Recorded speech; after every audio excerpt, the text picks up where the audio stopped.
Part 1 of 15. Spoilers warning. Proceed with caution. I deeply appreciate the support of my Patreon community members and channel followers. The story begins at a train station, where the arrival of the OGM station is being awaited. As the convoy approaches, a man is waiting there. When the train stops, he boards one of the carriages. A woman tells him that they should sit elsewhere, and we learn that his name is Woo Jung-kook. After finishing his deliveries, he explains that he has finally been able to reunite with his family after a long time. They talk to him, but he remains lost in thought, admitting that he hasn't really seen them at that moment, but was thinking of his family while riding the subway. The scene shows a man sitting alone on one side of the platform, immersed in his thoughts. He continues to reminisce until a boy runs up to him, calling for his mother. The boy mentions that there are few people in the area, to which the woman replies that it doesn't matter whether there are crowds or not. As the scene progresses, Jung-kook pulls a small figure out of his pocket. He claims it's not that he actually took the subway, but rather that he was just imagining what it would be like to travel through it from the comfort of his home. When he looks to his side, his gaze is drawn to a skeleton corpse. He confesses that, in reality, that place is not his home, but a post-apocalyptic wasteland on what used to be Earth. An old man told him over 40 years ago, long before he was born, that the world was very different. He described a safe and peaceful place, but then a calamity occurred without warning. Dark pillars fell from the sky and began to rain down over the city, like a literal storm. Each devastating impact destroyed everything around, leaving chaos behind. Jung-kook plunges into his memories and explains that, in this way, the world stopped being what he knew and was reduced to fragments of civilization with only a few survivors. All of this was just an old man's story, as many of the tales he told in his childhood were difficult to accept. Among them, the least believable was the story about the subway, because it was strange to imagine a bunch of strangers crammed into a tiny space, as if they wanted to be victims. The old man assured him that in the old days, everything was peaceful, although those words now seem like lies. The current reality only confirms that that peaceful era belongs to the past, and anyone who mentions that word can be considered a fraud. Despite everything, Jung-kook always wanted to experience riding a subway, since passing through an underground tunnel at high speed seemed truly exciting to him. But then, behind him, he hears rhythmic footsteps and quickly hides. He thinks those footsteps sound like soldiers, at least two, and wonders whether they are survivors or just vagrants. However, since there are few of them, he questions what they are doing there and decides that it's not worth creating conflicts, so he attempts to pass unnoticed. One of the soldiers notices something and alerts the other, making it clear that they have detected his presence. Jung-kook understands that they have found his trail and, accepting that he has no other option, decides that the best course is to continue on his way without being discovered. As he exits, the soldiers ask him who he is.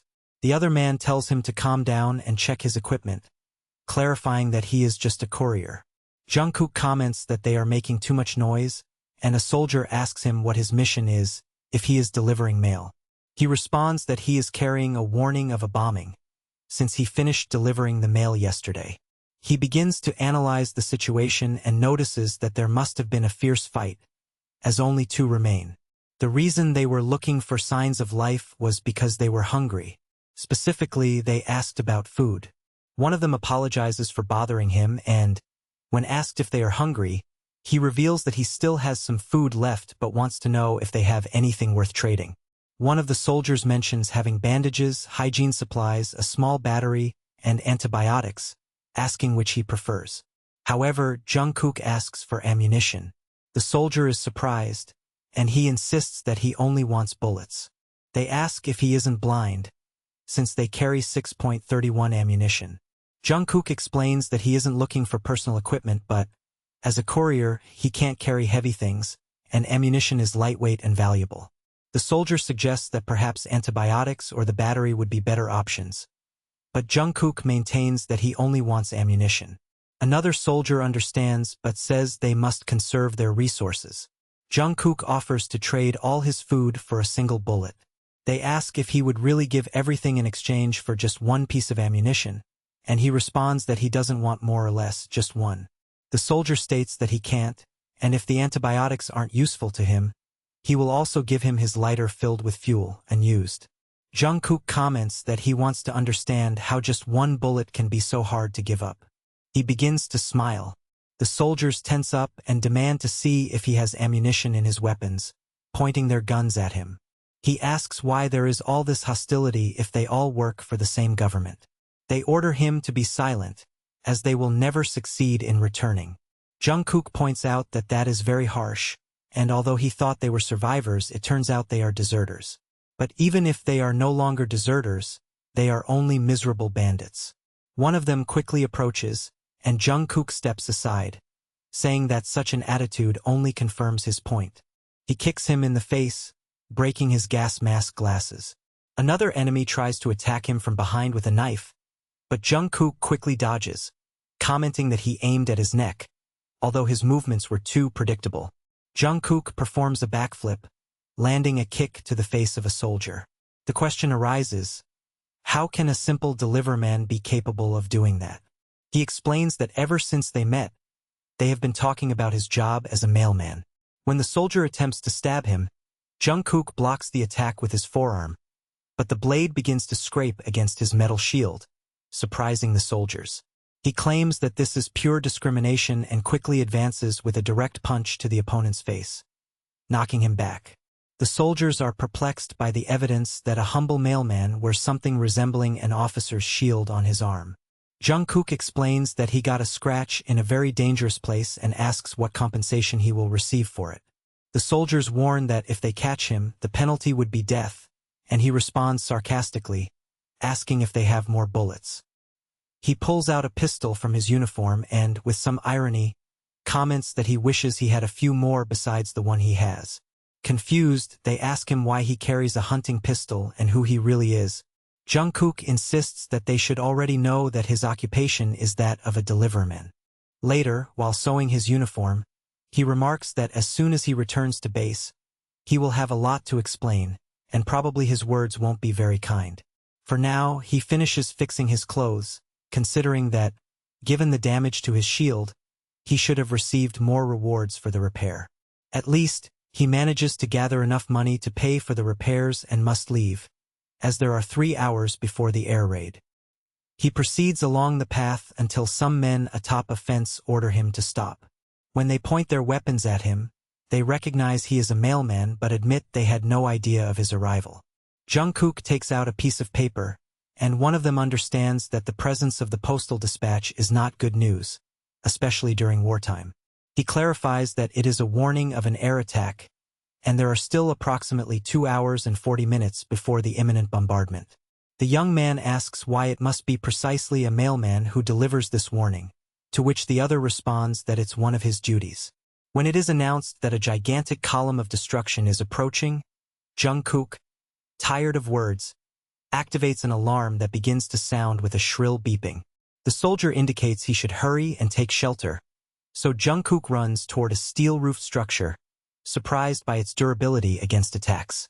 The question of how long they can resist concerns everyone, and some wonder if this man can truly be an authentic mailman. Inside, a young woman is watching him intently, unable to look away, and Jungkook wonders what draws her so much attention. The soldier informs his captain that he has brought the messenger, and Jungkook assumes that this person must be the leader of the settlement. In a world where transportation and communication methods have broken down, the only connection they maintain are local laws. In these isolated places, each community develops its own codes and beliefs, so during a visit there are certain rules to follow. The most important is to remain silent until they initiate the conversation, as survival in these societies depends solely on law. The captain then calls him over and starts to touch his shoulder, saying that reaching this place was probably not easy and that he will offer him a drink. In fact, he just wanted to keep him away from the crowd and adds that he would prefer not to cause panic among the residents, asking if a black column will really descend there. Jungkook responds that the data indicates it will be in approximately 2 hours. The man comments that, although he looks at the figures, they mean nothing to him, but he probably knows exactly what those readings signify. Then he asks what Jungkook thinks his chances of surviving the attack are. Jungkook replies that he couldn't know, since he's just a delivery person. The man says that this isn't the first time he's seen an air raid. Jungkook insists that he already told him he doesn't know. The man then asks him to be honest about the truth, but the other speaker says that if that's all he has to say, he should leave. Jungkook points out that the second rule is not to interfere. He tells him that, even if he wanted to leave, he still needs to finish his job and pull something out of his bag. The captain asks if it's some government matter. Jungkook responds that it's something similar, and places it on the ground. A small drone. The captain asks what it is. He explains that it's a device that measures the impact force of the black columns, comparing the actual data with estimates from the headquarters.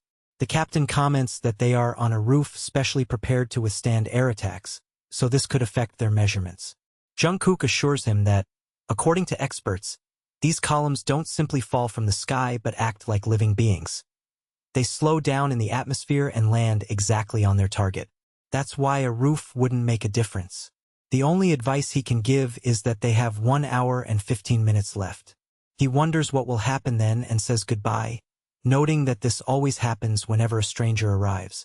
The residents come out to exchange what little they have with him, but all he needs is ammunition.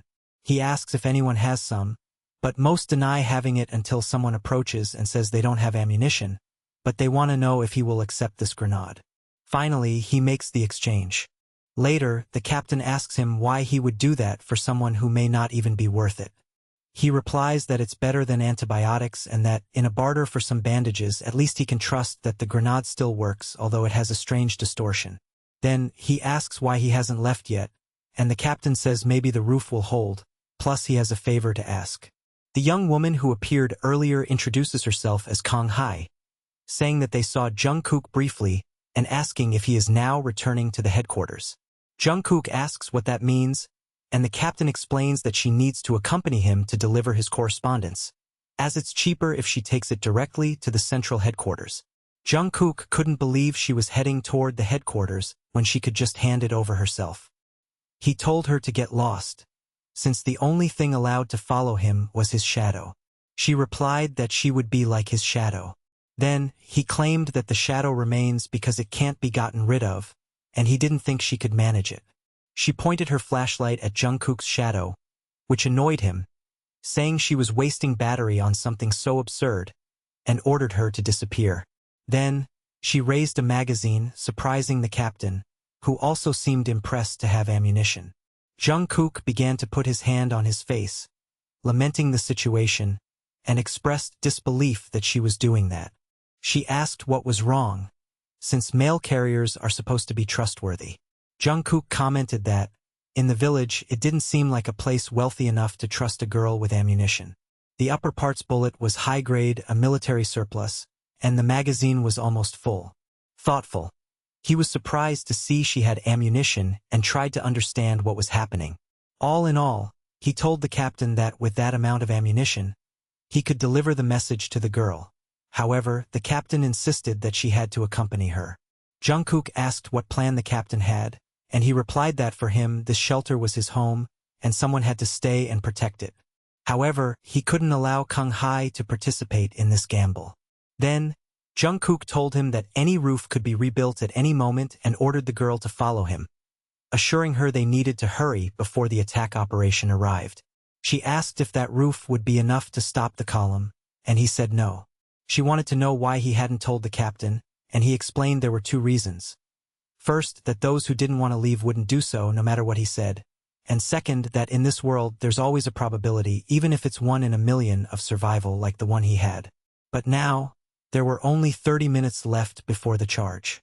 Back at the outpost, tensions were rising and the captain's hand was starting to tremble.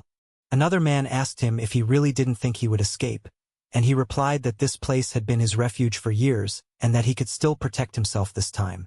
The other insisted that, although he said so, he was drinking something he had stored away for a long time. The captain offered to share the drink and slid it toward him. They asked if the postman had mentioned anything else, and he replied that he hadn't, but he remembered that the postman had told him a deck could be rebuilt at any time. However, only he knew what he was really thinking. Someone else asked if he had anything to eat, and he said he had a little dried meat left, with particular emphasis on the word left, as he was eating it at that moment. Jungkook commented that she seemed like an endless pit, wondering how she managed to keep storing so many things. She tried to offer him something, but he said he was fine and put his hand in his pocket, pulling out the magazine she had given him. He pointed out that if any bullets were missing from the ammunition, it meant at least one had disappeared. The captain wouldn't have hidden a bullet before giving her the magazine, so she probably had it. Then, the woman said, "Thank you for keeping your promise," making him wonder exactly what she meant. She explained that the captain had assured her she could trust him because he worked for the government, although she was still worried he might take up arms and abandon her. He told her there was nothing to worry about, that he was following her, and that he honestly didn't care what she did. Still, she wanted to thank him in a proper way, and as a sign of gratitude, she made an obscene gesture. He, annoyed, asked her what that meant, and she explained that in her settlement that's how they show gratitude. He ordered her to listen carefully and called her girl, but she corrected him, saying her name was Kung Hai. He responded with an indifferent tone but warned her that gestures can have different meanings depending on where they are. She has already left the world she knew and must learn to follow the rules of this new environment. From now on, in such situations, she should express herself differently, and he made her raise her thumb in approval. Suddenly, the earth started trembling, and both looked up, knowing it was time for the descending pillars to appear. They took shelter in a kind of cubicle, where he warned her to cover her ears because the noise would be loud. He explained that the sky harbored a silent rage and that the falling black pillars looked like nails impacting the ground with force. She asked who told him such a thing, and he revealed that it was someone else who had observed it in the sky when the pillars were falling. Since the fall of the old world, several decades have passed, and the reason they cannot rebuild everything is due to those creatures. They seem to have their own intelligence, attacking and destroying the main infrastructures. The only safe zone from aerial bombardments is the central headquarters and the geopuerto located deep beneath it. She asks for more details about the geo, but he indicates that the time is approaching. And just then, the sky opens up and one of the black pillars begins to descend, although soon several appear in the air, destroying several buildings behind them. Later, he comments that their settlement was simply unlucky, as not all air raids produce such a large pillar. The reason he returned to that place was to recover a measurement device because in this era communication networks are impossible and equipment with a communication core like that meter is scarce. However, now retrieving that device is too dangerous. He concludes by saying they are finished and must return to the central headquarters. Meanwhile, she kneels where her old settlement used to be, wearing a mask, so he cannot see her, but it's clear she is sad. He tells her that it's time to go, and she nods, beginning to follow him through the ruins of the destroyed world. She can't help but cry until, at one point, she stumbles upon him. She asks why he stopped, and he explains that the pillars represent total disaster. However, there is one positive thing. After an air raid, the stars shine brighter than on any other night. What he means is that not everything is bad in those moments. She asks if he's trying to comfort her, to which he responds that he simply hates crying and that they have a long way to go. So such displays of sadness only waste energy. She smiles, asking why he does this work, and he replies that she shouldn't ask silly questions because he does it to survive. Then she asks if he has any dreams or aspirations, but he is more interested in knowing what kind of letter they gave her that makes her go through so much trouble to get here. She remarks that she hasn't told him her story yet. He calls her a headache, though then assures he will give her a special look. He pulls out of his backpack a replica of Abiotic Factor's train. She asks what it is, and he asks if she has ever heard of the subway, a machine that transports people. She says it looks just the right size to fit in her mouth. He explains that the real version is much larger, and that this is just a model. He asks her to imagine a train running underground with hundreds of passengers on board. A metro that takes you exactly where you want to go. Although it is a relic of the old world, he hopes to travel on one someday. She comments that he looks much more innocent than he appears. He asks her to forget that and questions how much longer she plans to hide the truth. When she requests clarifications, he mentions the magazine the captain gave him, revealing that he knows she is hiding a bullet. He had no intention of being so petty as to take away her hidden ammunition, but he decided to surprise her to keep her silent for a while. She confesses that she already ate it. He is surprised and asks if she is crazy, but she explains that the jerky ran out and she had nothing else. He mentions a saying that says boys her age could eat nails, but hers is already too much, and that she has very bad eating habits that need to be corrected. He holds her by the shoulders and tells her that next time she is hungry, she should tell him because sharing some food is not a problem. Then, he notices something and quickly hides her behind a corner. She asks him what's wrong, and he orders her not to move. It wasn't just the aerial bombs that destroyed that world. Also, the creatures born from the black columns are part of that story. He sees a couple and thinks there are probably more, so he must eliminate them quietly. However, as he advances, he hears something behind him. The creature turns, and he turns as well. Kung Hai appears holding a rifle and aiming at them. She fires, even more surprised, and blows the side of the creature apart with a shot. He exclaims that he can't believe she actually kept a spare bullet for this, and calls her crazy just as the beasts start running toward them. He uses his knife to decapitate one of them and says there is still one left. When the creature stands in front of Kung Hai, he jumps at it with his knife in hand, but blood splatters as he cuts off its head, piercing her chest. She falls to the ground, and he calls out to her, worried. He shouted at her, asking what she was doing, why she didn't listen. She responds that she only has a knife and thought it wouldn't be enough. He asks why she lied and hid that information from the beginning. The captain taught him that to survive in this world, it's always necessary to keep a card up your sleeve. It's amazing to see how someone manages to defeat a monster using only a knife. She tries to speak, but he orders her not to say anything else. His eyes change expression, recalling the same intensity they had when they saw the grenade. When he places his hand on her, he perceives a success probability of only 0.09%. After exhausting all his options, he affirms that this will be his last chance. The detonations caused by the shots will attract other monsters around them. If a creature with a core appears, he will no longer be able to control it. He doubts if such absurd figures even matter, but she insists she knows the truth. It seems impossible, yet she wants to beg him for a favor. Previously, he told her that he could deliver the letter directly, asking if she would accept it. He reads it and deduces where the recipient might be. His eyes reflect pain as he tells her that it's not worth risking his life for something like this. She pleads, begging him to help. But at that moment, other monsters appear on the scene. He states that they are already there and that the threat is imminent. She asks if he still has that thing from the camp. He is surprised and asks what he means. She explains that he can consider it his shipping fee, but that he must promise her one thing in return. While the monsters surround her, she looks up at the starry sky and, holding a grenade, asks him to swear that he will use the explosives he found at the camp to distract them. From a distance, she sees him in an alley and watches him sadly, smiling and crying, sincerely thankful. Surprised, he sees her activate the grenade, and in a bright flash, the explosion occurs, scattering monster fragments everywhere. He walks up to one of the still-breathing monsters and strikes it on the skull, retrieving a gem. Bitterly, he notes that there is still a monster with a core, and he looks at the creature sadly, confessing that he will have nightmares about this experience for a long time.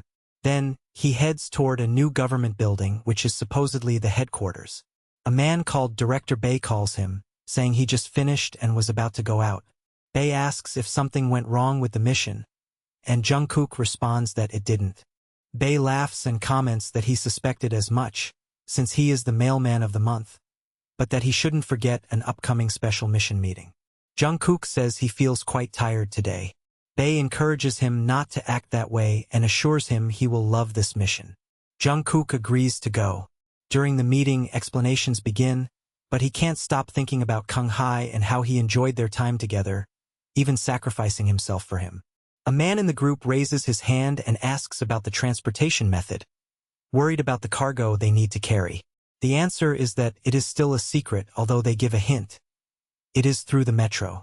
Someone else doubts it, saying that seems impossible. However, the reply is clear. Just because they use the metro, everything becomes feasible. Jungkook looks up, surprised that he will actually experience this, though also surprised that he didn't believe the metro was real. The man continues his explanation, noting that their main goal is to transport war supplies to the connection points. To do this, they have been secretly repairing the subway lines for months. Before they can activate the system, much preparatory work remains, and they need help. Another man steps forward and assures that he will be the one to explain all the details. He adds that this operation is only for those with an outstanding performance history, serving as a kind of pre-screening before an official induction. Additionally, participants would receive reward points. As he listens, Jungkook wonders which unit he comes from, since he has never seen him before.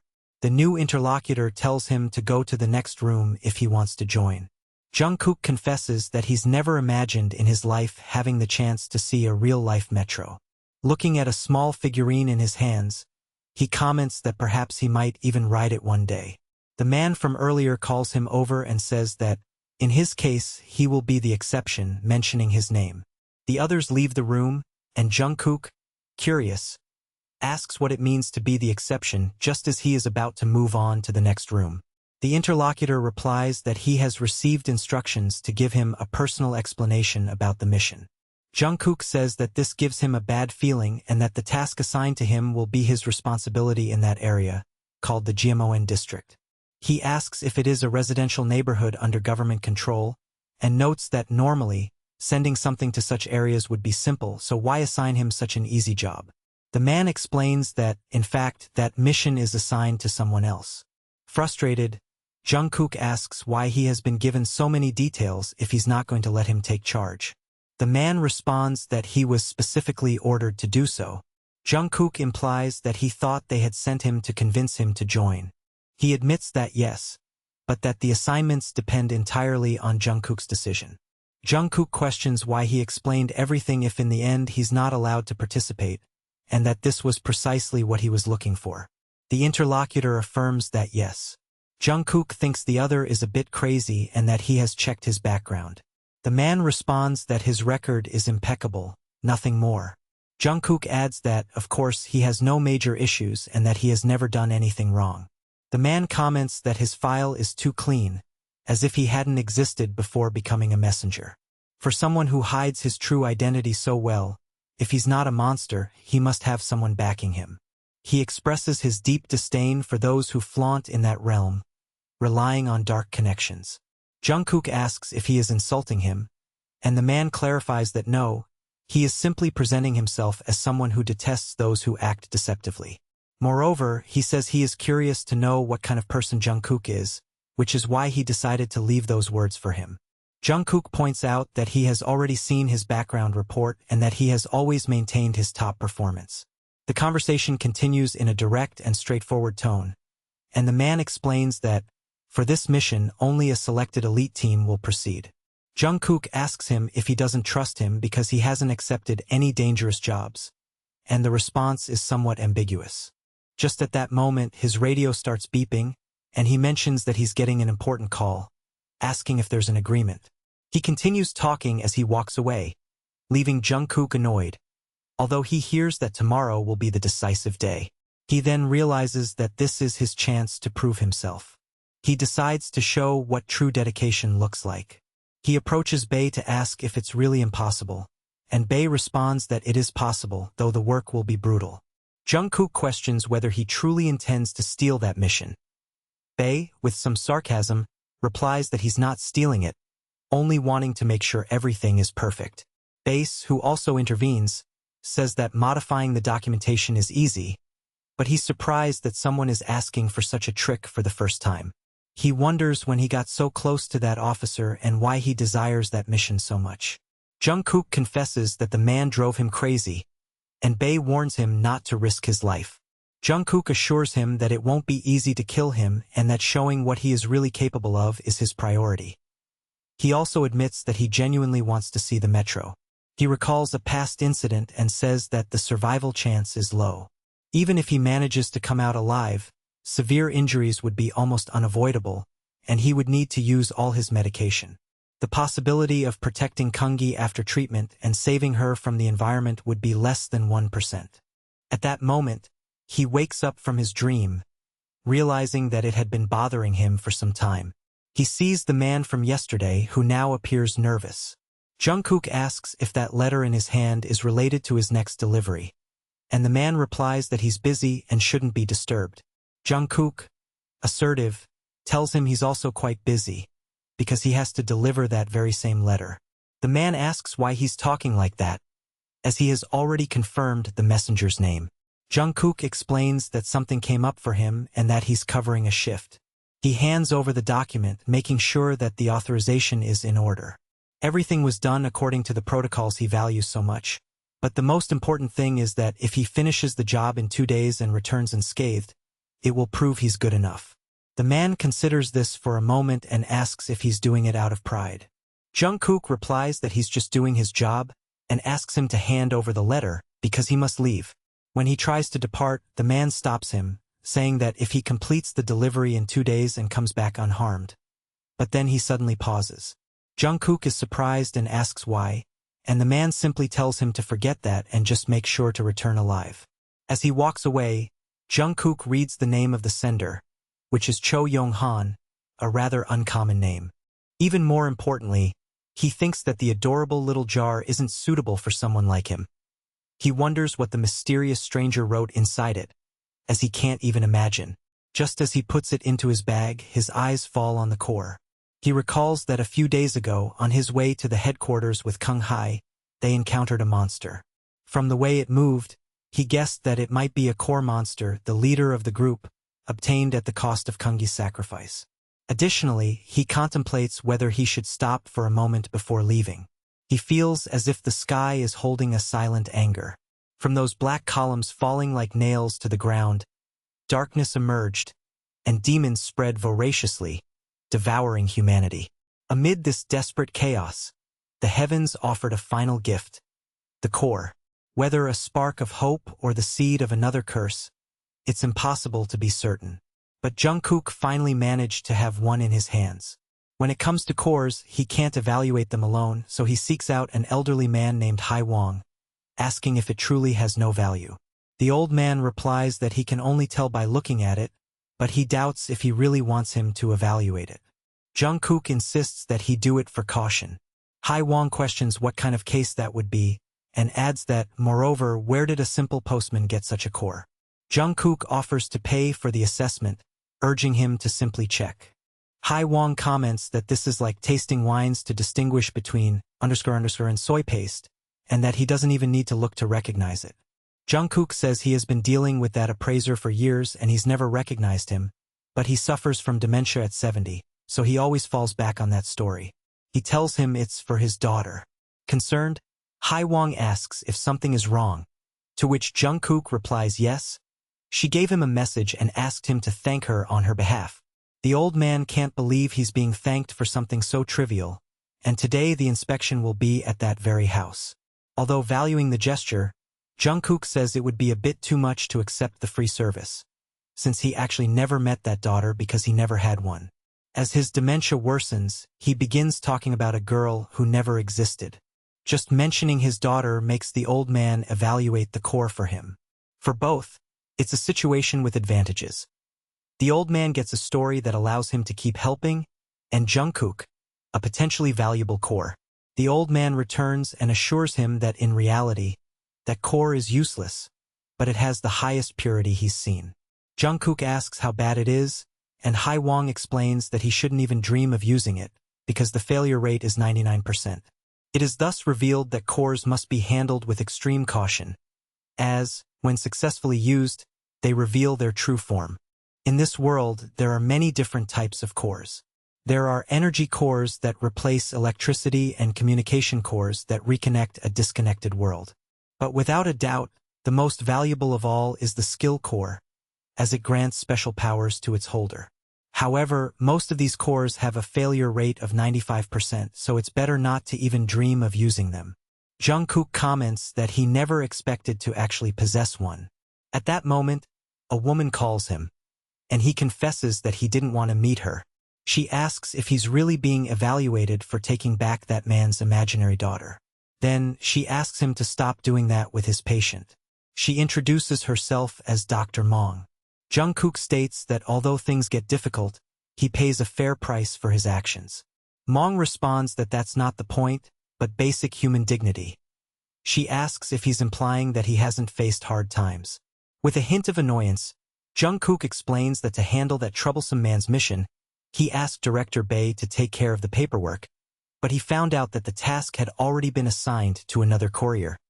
He lied, saying that the latter had a stomach ache and took his place, since he didn't think it was right to ask directly. Mong questions why he simply sent a note instead of confronting him properly. It's unclear whether she herself is the messenger or if it's someone from her clinic, but she reminds him that he should visit her sometime. Jungkook states that that's exactly why he didn't want to meet her. She tells him she does it for his sake, that he owes her a favor, and that he should cooperate with her later. He agrees. She looks at him for a moment and tells him he should treat her with the respect her position deserves. She doesn't know what life was like when he was still a hunter, but now he is just a simple courier. She continues explaining that in this world, some people manage to survive using a core despite the low success rate. Through effort, they acquired unique skills. Users of these cores gained the right to join a group known as the Hunters, carrying out clandestine missions. Jungkook is also part of them. It's time for him to leave. The government has expressed that they pray for his safe return, granting him 48 hours until the mission's deadline.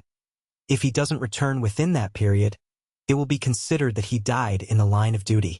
All his belongings at the facility will be confiscated by the state. Jungkook begins to walk and mentions that he arrives a bit later than expected, but Mong held him up. So it's time to speed up the urgent dispatch. The destination isn't very far, although it's an area marked by violent power struggles. As leadership in each territory changes frequently, the headquarters has difficulty understanding the current situation. Among those locations is the AAA residential complex, famous for cutting off all communication with the outside. Additionally, the delivery must be made in person, directly to the recipient. Nonetheless, he plans to finish this task 2 days before the deadline, no matter what. That way, those annoying guys will have no choice but to recognize his effort. It's been a long time since he was in this area. He remembers there was a safe zone there, but perhaps it was reached by a black column. That's what he sees in front of him at this moment. According to him, this is one of the few places where they can still communicate. Right now, he knows that seeking help nearby is impossible. He considers taking another route, but then he hears someone shouting beside him, talking about how expensive something is. The other person responds by asking what they suggest then, and if they have enough supplies to simply pay him and continue on their way, since they will go on their own. Jungkook notices that they are actually mail carriers and that they are arguing. He remembers seeing them once or twice at the apartment, but this is a perfect opportunity as he needs directions. He hears one of them ask if they really trust people like them and if that means they will die. The other says he's leaving and can do whatever he wants, but the first tries to persuade him, telling him not to be like that. Seeing them walk away from a group, Jungkook appears, and one of the mail carriers comments that one is leaving and another is arriving. Someone asks where they are headed.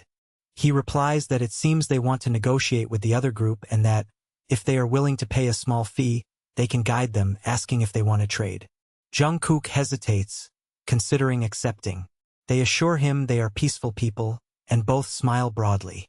Jungkook warns that outside the headquarters, the only rule to remember for survival is that anyone who talks about peace is a liar. He clarifies that this is the most important law, one to keep in his heart, and he says goodbye, noting that all of this is a waste of time. The other mail carrier asks him to wait, but Jungkook thinks it's better to go alone than to ask for help. The older carrier begins to flatter him about his build. Jungkook wonders how long he has been there, and the old man comments that he passed through the place and that he should follow him, since they are heading in the same direction. The old man keeps walking and asks why he doesn't come along. Jungkook asks where he is trying to take him, and the old man replies to the same place he is going. Jungkook doubts and asks how he knows where he's going, to which the old man responds that in another place it wouldn't be, and that they are heading to Buchanan. However, Jungkook clarifies that his destination is Incheon. Then, the old man affirms he is also going there and begins pushing him in that direction. Jungkook, confused, looks back and asks what the intentions of those people are. He says they are from the nearby residential complex or something like that, and it seems they have fenced off the area. Jungkook agrees but is surprised, and he asks how he knows that and what he saw that makes him call the whole situation foolish. The old man claims it all relies on simple instinct. Jungkook comments that this man is also a bit crazy and suggests that maybe both of them had the same idea, to avoid confronting them. He asks why he doesn't follow his own path. He responds that he will decide to accompany him, although Jungkook clarifies he didn't ask for that. However, the man insists on going with him, and Jungkook notices that his presence is unsettling, though different from Director Bae's. The old man asks Jungkook for his name, to which he responds, and he, in a gesture of closeness, tells him they share the same surname and calls him younger brother. He keeps talking, almost as if they are blood brothers. Jungkook understands that there is a reason why he lets the old man with instinct follow him, and he characterizes it as a daring, calculated strategy. The instinct warns him that this place refuses to accept deliveries and that bad luck is following him. Jungkook replies that it's his job and that, for that reason, he must have two. The old man, becoming more fond of him, comments that he is beginning to admire him for his sense of responsibility. Jungkook can sense that this man is indeed following his steps and that he rejected an offer, claiming that he can face this dangerous area alone. Surely, as he suspects, the man has clearly seen his enemy's intentions and approached naturally, without making a sound. Maybe he's trying to protect him from looters or perhaps also aims to save his own life. Although he doesn't fully understand his motivations, he knows that the old man is not an amateur. The old man mentions that the sun is about to set, and Jungkook suggests taking a 2-hour break in a nearby building. When they arrive, the instinctive man strikes hard at what appears to be a victim of his attack, while Jungkook observes that, although he seems to be asleep, he keeps his hand on his backpack, ready with a weapon to defend himself. He plans to sleep for about 30 minutes, vigilantly watching at all times. As he begins to doze off, he hears the sound of something moving among the rubble and quickly turns around, drawing his pistol and aiming at the very man with instinct. The latter, without losing composure, does the same. He tells him that he also has good instinct, after all. Jungkook replies that those with deaf ears are already dead. If you reach this point, leave a comment with the word Shiv to let me know. I greatly appreciate my sponsors and channel members for their support.